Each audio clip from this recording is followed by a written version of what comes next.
De Juifs, comme Yankel et Yaoubé, au pays de leur espoir, à pied, en bateau ou en avion. Nous vous y emmenons en danse, d'un seul cœur, selon la traduction du nom de notre troupe, Béleth Erach. Ce vol où nous vous accueillons aujourd'hui n'a rien à voir avec un direct Bruxelles national, Lod Ben Gurion. C'est un voyage à la fois dans le temps et dans l'espace que nous vous proposons, dans la mémoire et dans le cœur, dans l'âme même du peuple juif. Assis dans votre fauteuil, vous verrez se dessiner devant vous le folklore et les traditions, l'esprit et la philosophie du peuple d'Israël, de la Pologne au Yémen, des temps anciens jusqu'à nos jours. Étant donné que nous volons bien au-dessus des perturbations atmosphériques, votre voyage a toutes les chances d'être parfaitement réussi. À l'escale, prenez toutes vos affaires en sortant de l'appareil. Conservez soigneusement votre carte d'embarquement. Nous vous prions de ne pas fumer et nous vous remercions pour votre collaboration. Les photographies et l'usage des flashs sont permis pendant le vol. Et pendant le temps que vous passerez avec nous, regardez autour de vous. Vous percevrez les différences qui font la particularité de Béleth Erach, un sourire amical, une certaine saveur israélienne.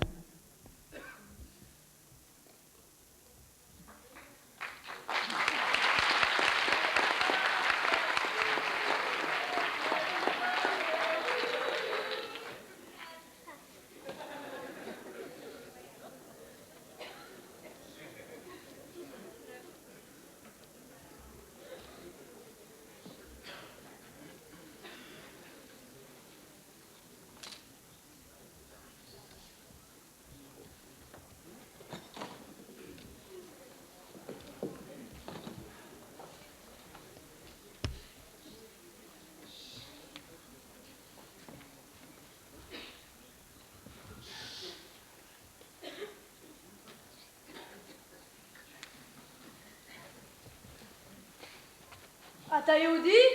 Tu es juif? Adonai Shomer Israël! Dieu protège Israël! Shalom Aleichem! Shalom! Yankel! Yaoubé! Yaoubé, c'est Yaakov? Oui, c'est Yaakov. Ma mère, Dieu et son âme, s'appelait Mariuma, un diminutif de Myriam. Comment, vous aussi? Ah, vous savez, moi aussi, je m'appelle Yaakov. Yankel ou Yankele, c'est comme ça que les gens disent. Eh bien, ma mère, elle s'appelait Mirele pour Myriam. Oh, loué soit l'Éternel, que le monde est petit. Raconte-moi ta vie, je te dirai la mienne.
frappant qui me reste de mon enfance est sans doute celui de mon père m'emmenant là où mes cheveux allaient être coupés pour la première fois de ma vie.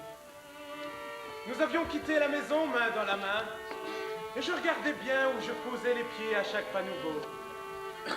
Mon père me parlait doucement. Il y avait un peu de vent qui agitait dans tous les sens mes longues boucles blondes.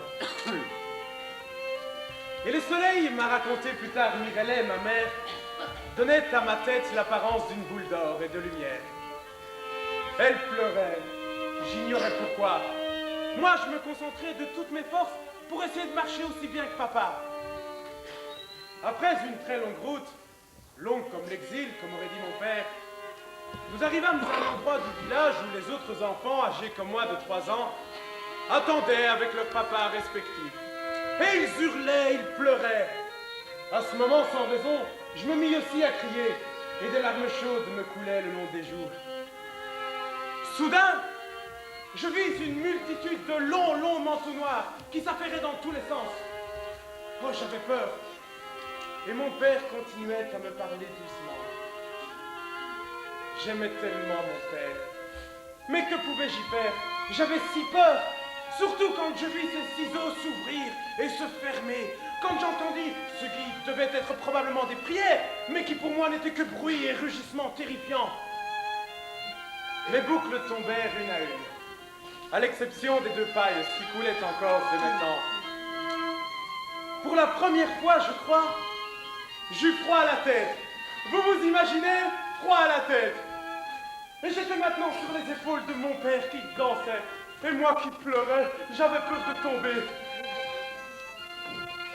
Je me souviens encore de la fierté de papa quand nous rentrâmes à la maison. Il croyait tenir un homme par la main. Et je le pensais aussi. Ce soir-là, c'est à 2 hommes fiers de l'être que Mirelet, cachant son chagrin, servit le gefilte fish.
trônant au bout de la table, avec sa calotte de velours sur la tête. Ma mère se tenait près de lui. Elle était la reine, et moi le prince héritier. C'était ainsi chaque Shabbat, et à l'occasion de toutes les fêtes. Pour un jour, nous oublions tout le reste, et nous étions au comble de la joie, dans nos plus beaux vêtements. Maman portait sa traditionnelle robe de fête et son fichu de soie. Son collier de perles la rendait rayonnante. Moi, Yankel, j'étais habillé de neuf des pieds à la tête pour cette nouvelle fête de Pessah.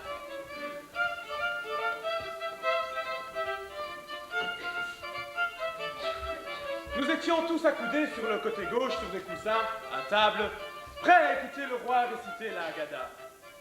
Voici le pain de misère, chante-t-il de sa belle voix, et la reine l'aide à tenir le plat du Seder. La veille, le 13 Nissan, nous avons cherché partout le pain levé. Avec une chandelle, je m'étais faufilé dans tous les coins de la cuisine et dans tous les autres endroits possibles. Après, nous avions demandé que le pain que nous n'avons pas vu et donc pas enlevé soit nul et ne valant rien comme la poussière de la terre. Amen. Ce matin même, nous avions brûlé le pain qui restait, les miettes et les restes du gâteau aux pommes de Rivkebeil, qui était trop cuit de toute façon.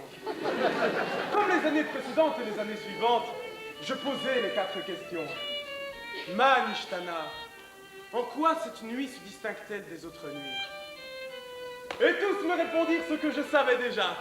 Ah, j'étais heureux et tout le monde l'était. Nous avons beaucoup chanté cette nuit-là. C'est moi qui ai trouvé la ficomane, oui. Et mon papa m'a promis le livre de prière que je lui ai demandé.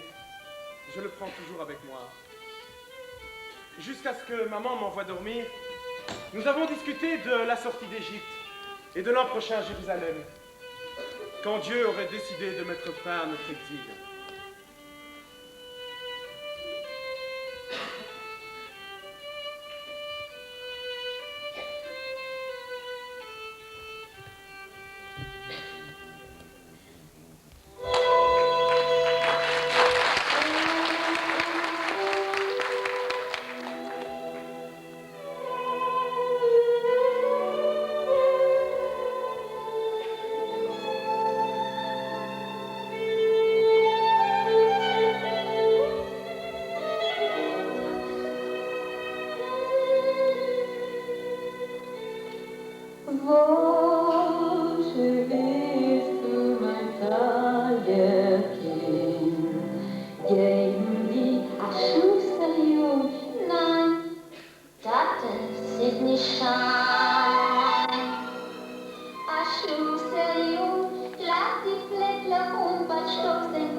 Je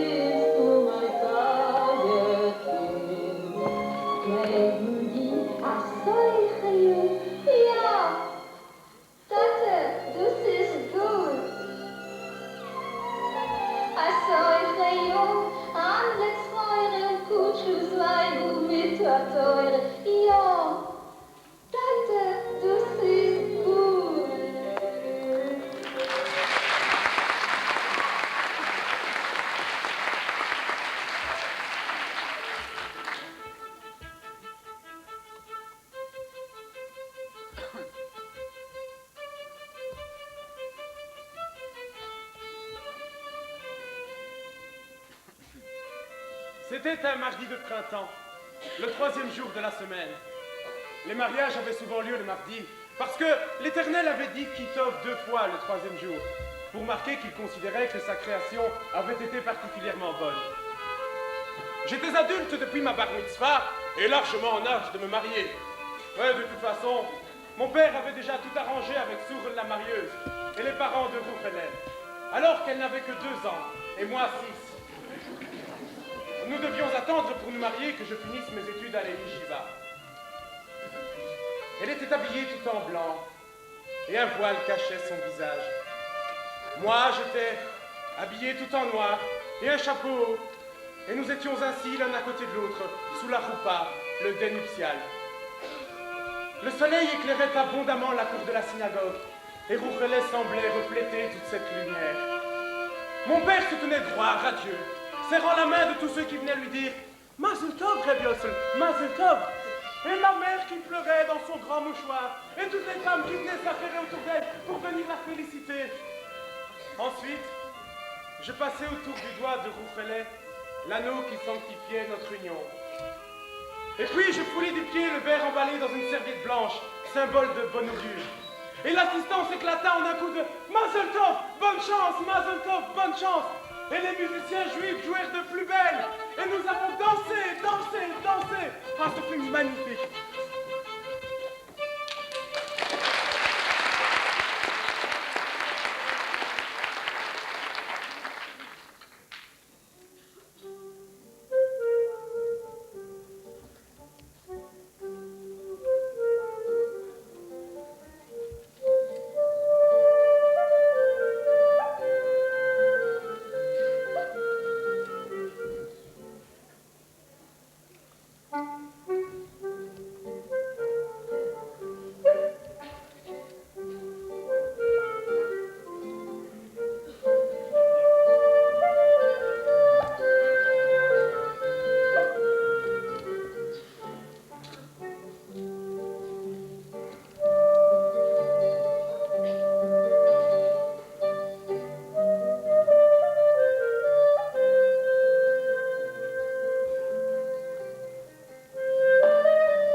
Certains juifs du village, surtout des jeunes influencés par les idéologues de la grande ville, proposaient comme solution à nos souffrances ce qu'ils appelaient le sionisme. Oh, je discutais souvent du sionisme et des idées nouvelles avec Rouchelet. En secret, bien sûr. Un soir, Isaac et Chaim Shalem vinrent chez nous, nous proposer de venir nous joindre à un groupe de sionistes qui partait en Eretz Israël le mois suivant. Mais comme d'habitude, je leur répondis à la manière de Smolensky. Vous avez dit Smolensky? Oui, le célèbre Smolensky. Je leur répondis, le peuple juif est différent des autres peuples. L'existence des autres nations est liée à leur patrie, mais le royaume des Juifs est spirituel. Celui qui veut rebâtir les ruines de Sion à Jérusalem est semblable à celui qui veut ériger une tour sur le toit avant d'avoir construit la maison. Le lendemain, les goïms incendiaient les villages des assassins du Christ, comme ils nous appelaient. Oh, plusieurs fois auparavant, les paysans avec qui nous avions l'habitude de traiter nous avaient prévenus que des villageois armés de haches et de torches allaient tuer de juifs, excités par leur curé, et nous avions eu le temps de nous protéger et de fuir dans les forêts. Mais cette nuit-là, nous ne savions rien. Et ce fut terrible. Pendant 7 jours, j'ai pleuré Rouchelet, ma femme, et Mirelet, ma mère. Puis, après les dernières préparations, je me suis mis en route vers Eretz Israël. Vous savez, votre histoire ressemble à la mienne. Mais venez que je vous la raconte.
m'étrangler dans mon lit.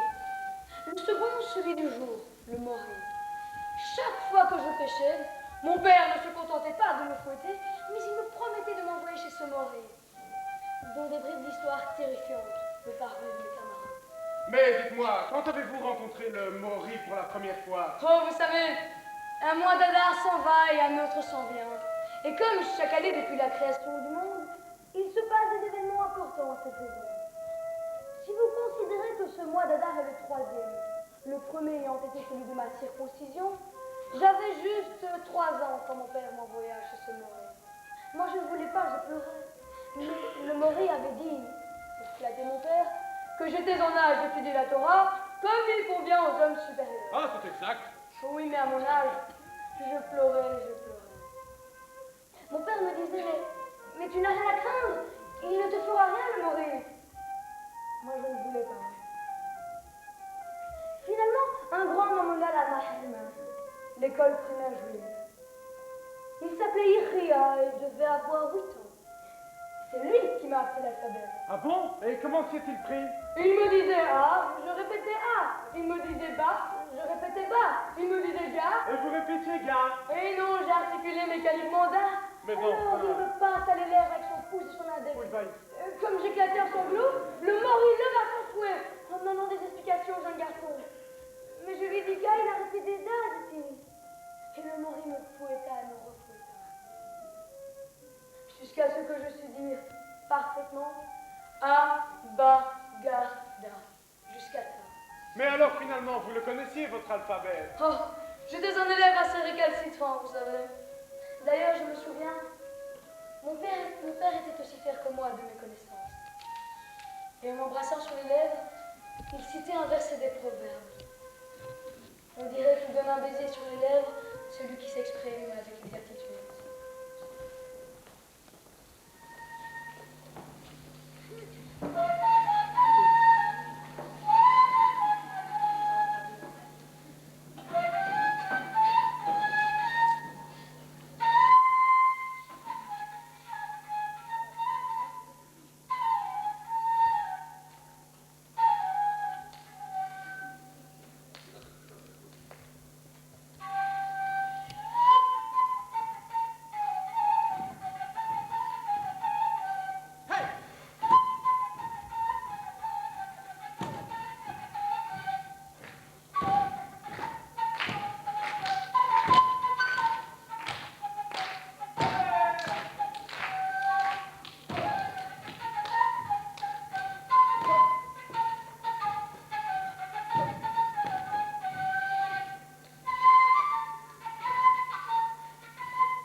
dressée, était couverte de maigriers, avec un rôti bien cuit à point.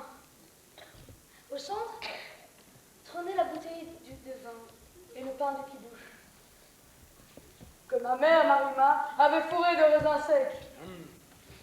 Après les bénédictions, mon père entendit ma voix l'appeler. Oui, mon fils, mon héritier. Je lui ai dit, es-tu d'accord d'être Yaoubé? Et moi, papa. Il trouva l'idée drôle et accepta. Alors, prends mon chapeau et donne-moi le tien. Et voilà que moi, Yaoubé, commença à éminer sa grosse voix et lui, ma petite voix fluette. En effet, c'est très drôle. Tiens, prends un rouge et va t'acheter un bonbon. Je fis mine de lui tendre une pièce et lui de la prendre. Comme il sortait, je lui dis, bah vite. Ce Shabbat tout à l'heure, ne l'oublie pas. Ma mère riait de mon cœur, elle l'avait compris depuis bien longtemps. Mais voilà que moi, Yaoubé, fils de Marie Yaoubé, m'installai à sa place et commençai à me servir dans le plat de rôti. Mais lorsque mon père rentra, il explosa. Mais que fais-tu à ma place, petit voyou? Et le respect que tu me dois? Je protestais, mais ne suis-je pas papa? Et toi, Yaoubé? Il éclata de rire. Ce n'est pas du jeu, dit-il. On peut faire de lui ce que l'on veut, il a toujours réponse à tout. Il conclut par une formule biblique. Ma mère se tenait les côtes de rire. Elle me disait, mais c'est bien, Yaoubé, c'est bien. Elle me prit dans les bras, m'embrassa et me caressa.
Où avait-elle allé par le soleil? Elle ne dit rien quand elle me vit. Elle me regarda avec ses yeux pareils à ceux d'une colombe et s'encourut gracieusement avec ses compagnes. Elle s'appelait Rachel. Rachel était la plus belle des femmes. Je m'appelais Yaoubé, Yaakov, et rêvais d'elle toute la nuit. Tu as capté mon cœur, ô ma sœur, ma fiancée, par un de tes regards, par un de tes colliers qui rendent ton cou. Je la revis peu de temps après. Pour elle, je chantais le cantique des cantiques. Comme une rose parmi les épines, telle est mon amie parmi les jeunes filles. Et elle me répondit de sa voix douce, comme un pommier parmi les arbres de la forêt, tel est mon bien-aimé parmi les jeunes gens. Et elle m'aimait, et je l'aimais. Depuis ce jour-là, notre vie ne devait plus être qu'un chant d'amour et de bonheur.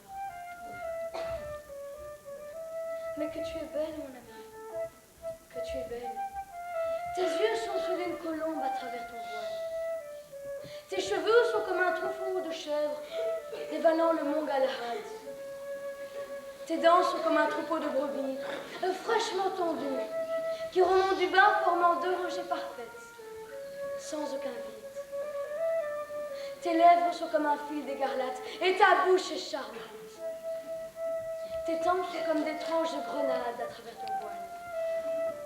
Ton cou est comme la tour de David, bâti pour des trophées d'armes. 1000 boucliers sont suspendus, tous écus de héros.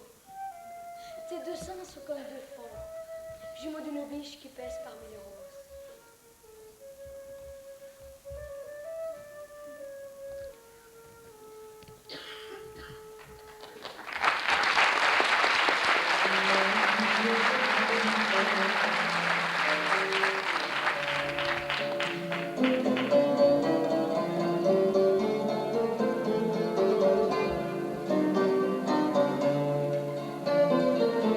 Shechachar etika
plus basses que l'on peut trouver au Yémen. Nous étions des citoyens de dernier rang. Il y avait d'abord les Gabilis, les Arabes de sang pur. Ensuite venaient les Saïds, les descendants de Hussein et Fatima. Puis les artisans et marchands musulmans. En dessous d'eux, il y avait les cultivateurs et colporteurs, qui étaient encore des hommes libres. Quant à nous, les Juifs, nous étions des serfs dépourvus de droit. Et comme un Juif ne pouvait pas construire de maison plus haute que celle des Arabes, il nous fallait nous trouver un patron, un Saïd, pour qu'il nous protège. Pour notre part, nous payions cela 100 rials par an et par tête à la tribu du gouverneur. Mais en plus de cela, les interdictions les plus humiliantes pesaient sur nous. Un Juif ne pouvait pas bâtir de maison plus haute que celle des Arabes. Il ne pouvait pas non plus élever la voix en leur présence, ou même monter un âne devant eux. Mais c'est terrible. Attendez. Même l'usage de la scène nous était interdit, comme celui des bas. Nous ne pouvions même pas porter la jambia, poignard que portait tout yéménite, ni aucune autre arme. Nous ne pouvions pas nous approcher des puits pour ne pas les souiller. Il nous était défendu d'acquérir des terres ou de nous livrer aux mêmes occupations que les musulmans, d'étudier la Torah en dehors des synagogues, de réciter les prières à haute voix ou de sonner fort du chauffard, ou même de réclamer de l'argent, des intérêts pour de l'argent que nous aurions été obligés de prêter. Les orphelins étaient enlevés à la synagogue et convertis à l'islam. Le grand Maïmonide lui-même nous écrivit en 4132, en ces termes, au sujet des Arabes de l'époque. Aucune nation ne fut plus hostile à Israël qu'eux. Aucune nation autant qu'eux ne se perfectionna dans le mal pour nous affaiblir, nous amoindrir et nous avilir.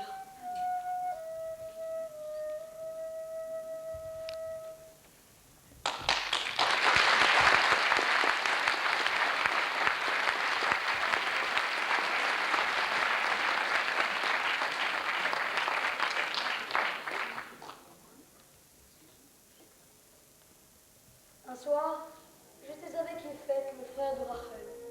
Nous rentrions à la maison, un peu pressés parce que nous étions en retard. Et nous savions qu'à cette heure-là, les musulmans s'ennuyaient, et c'était pour eux l'occasion de provoquer les Juifs. Soudain, un groupe de jeunes Arabes nous barra la route. Alors, Juifs, dit l'un d'eux, pourquoi êtes-vous si pressés? Yépheth continuait d'avancer comme si les autres n'existaient pas. Alors, un des garçons qui était là, un grand avec une grosse tête, s'interposa. Eh bien, Juifs, on fait le fier? On ne parle pas aux musulmans? Soudain, très brutalement, il tira Yépheth par la djellaba, le frappa au visage et celui-ci tomba à terre. Et il saignait, et moi, j'avais très peur. Mais lorsqu'un autre de ces Arabes s'avançait pour battre Yépheth, presque malgré moi, je bondis sur lui et lui arrachai sa jambia. Il me repoussa, me retint la main et me jeta à terre, tentant d'empêcher mes mouvements. Mais d'une jambe libre, je réussis à lui asséner un coup violent. Il me mordit si fort que je dus lâcher prise. Il me crachait au visage et s'enfuir. Yépheth m'aida à me relever et me remercia. C'était eux ou nous, dis-je. Cette nuit-là, je m'endormis difficilement. Et peu de temps après, je fus réveillé par un vacarme terrible. Cris, pleurs, coups! Je me levai immédiatement et la porte s'ouvrit violemment. Rachel cria, mais déjà un poignard perçait son cœur. Mu par la frayeur, je rattrapai l'assassin de ma femme. Le hasard. Était-ce le hasard? Avait voulu que ce soit l'homme que j'avais battu le soir même. Mes ongles s'étaient enfoncés dans son visage, puis dans sa gorge. Il planta sa jambia dans mon ventre. J'ai perdu connaissance à ce moment-là. Maintenant, je sais que Yépheth m'a ramené chez moi. Il n'avait plus qu'un œil. Marie Aubé, mon père, m'a soigné. Et ensemble, nous avons pleuré la mort de ma femme et de ma mère. Ma bonne mère Maria, qui n'avait pas survécu à ses blessures. Le village avait été mis à feu et à sang. Et le Mori parlait de rédemption. de malheur précédant la venue du Messie.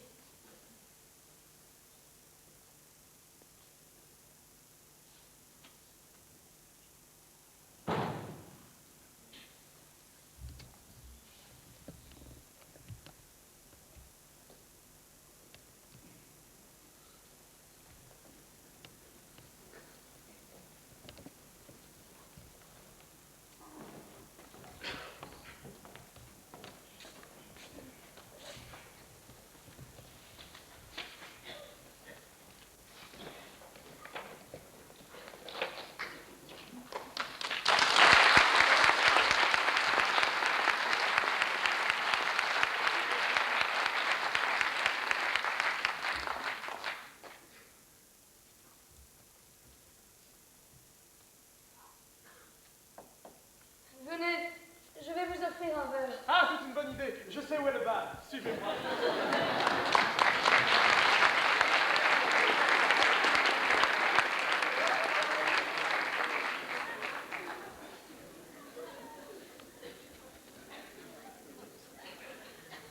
On a quand même de la chance, hein.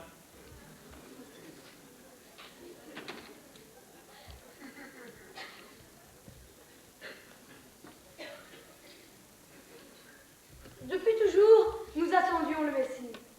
Mais qu'il vienne, le Messie, qu'il vienne! Nous acceptions notre sort et notre misère. Chaque jour, nous étions prêts à nous sacrifier au nom de l'Éternel. Ce que nous voulions, c'était revenir à Jérusalem, en Eretz Israël. Nous n'attendions qu'un signe. Un jour, le soleil était déjà haut dans le ciel.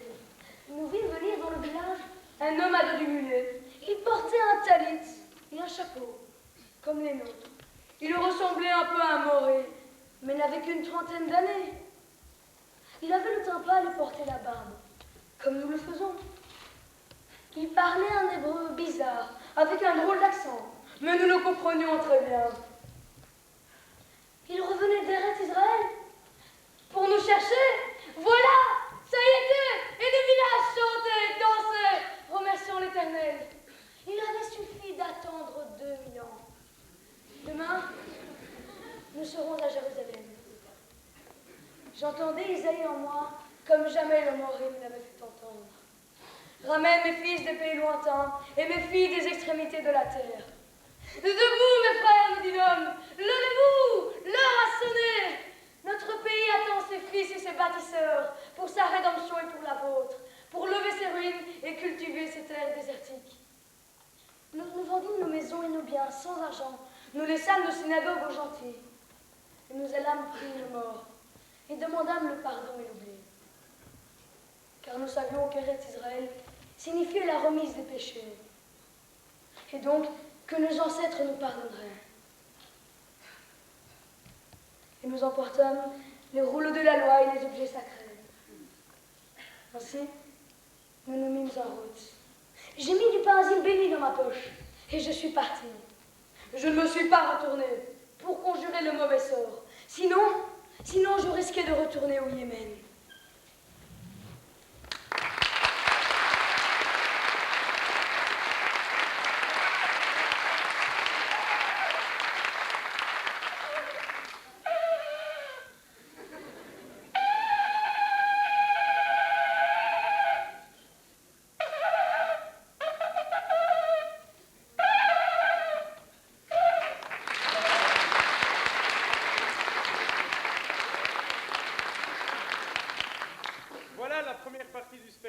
S'achève ici, God sait il ne s'est rien passé de grave.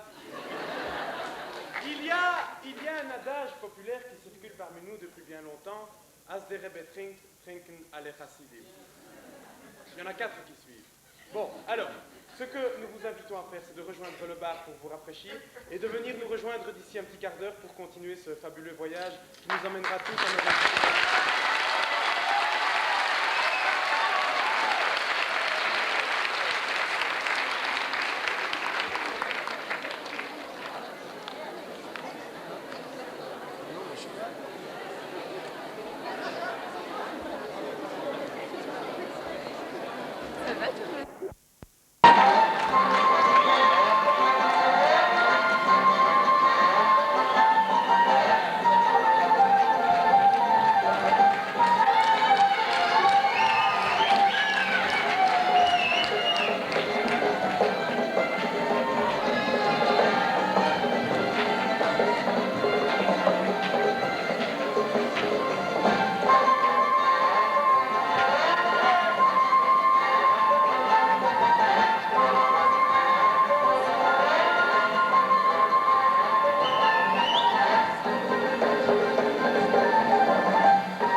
d'Israël s'appelle vie, avait dit Rabbi Nathan.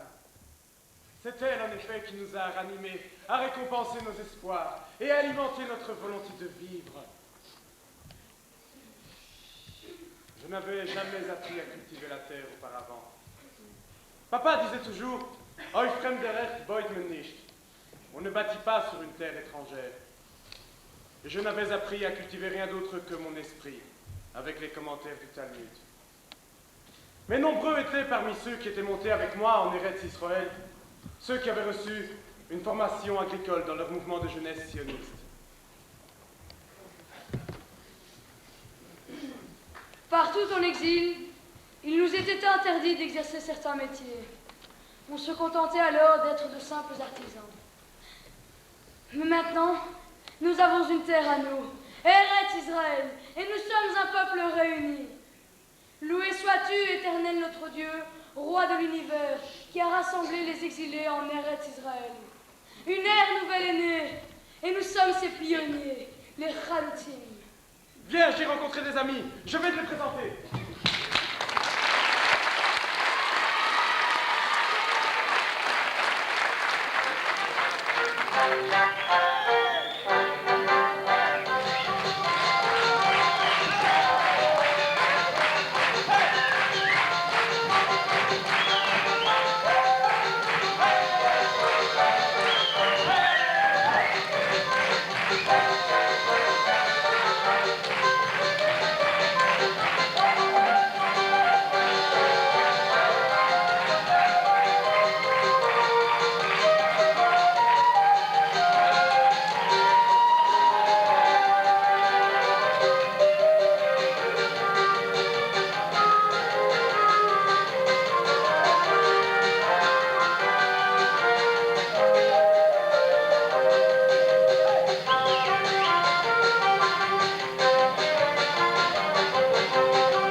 Concernant notre vol. Nous voyageons à une vitesse moyenne de 33 tours par minute. La température extérieure est en hausse croissante, car aux agressions arabes s'est ajouté un net durcissement de la part des autorités britanniques. L'Angleterre refuse obstinément d'ouvrir les portes de la Palestine. Il y a encore un instant, nous survolions une époque florissante, où Yankel, Yaoubé et des milliers d'autres juifs s'employèrent à bâtir le pays de leurs rêves, développer son économie et son agriculture, et appliquer le mode de vie prôné par les idéologues sionistes. Nous abordons maintenant une période de trouble. Veuillez attacher vos ceintures jusqu'à l'extinction du signal lumineux. N'ayez aucune crainte, nous sortons déjà de ces nuages pour survoler des étapes décisives. L'immigration clandestine et bientôt l'indépendance de l'État d'Israël. Mais rapprochez-vous des hublots et regardez plutôt.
blanche, sereine et calme. La paix, c'est des cris de joie, des chants, et c'est de rire que la ville a des larmes. La paix, c'est comme un grand-père qui étale son manteau dans le ciel, qui promène des enfants dans un monde sans frontières, sur terre et sur mer. Et sa barbe est longue, éclatante de blancheur, et ses yeux sont bleus comme le bleu de la mer.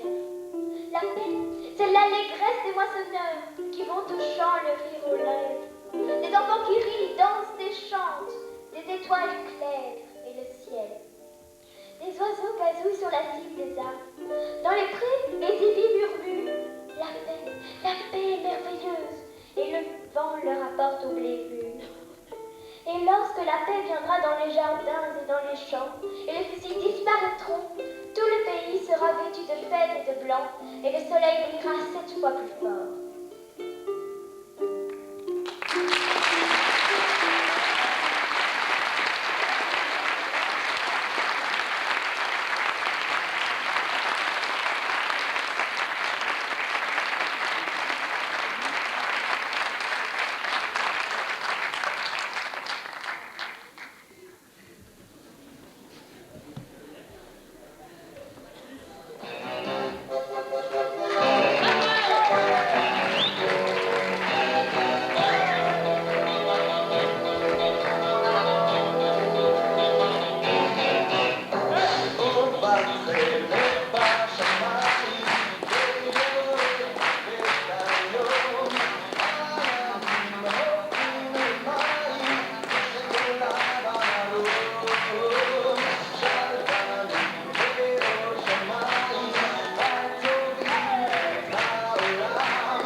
ont apporté leur concours.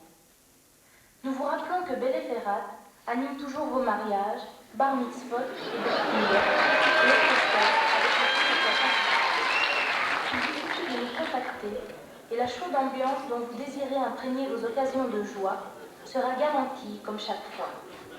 Nous nous tenons donc à votre entière disposition pour rehausser vos célébrations. Et n'oubliez pas de reconfirmer vos billets pour nos prochains spectacles, au moins une semaine à l'avance. Toutes les musiques que nous vous avons présentées sont issues du vaste folklore du peuple juif. Les chorégraphies, les costumes, le texte, la mise en scène, les arrangements musicaux, le décor ont été entièrement réalisés par Bélé Ferrat. Le programme vous documentera plus à ce sujet. Juste avant notre atterrissage, vous verrez l'aboutissement du vol, la danse d'Israël d'aujourd'hui, celle qui a donné son nom à notre troupe. Nous espérons que vous avez pris du plaisir à suivre notre spectacle et que nous vous reverrons avec nous lors d'autres représentations de Bélé Ferrat. Au revoir.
Shalom.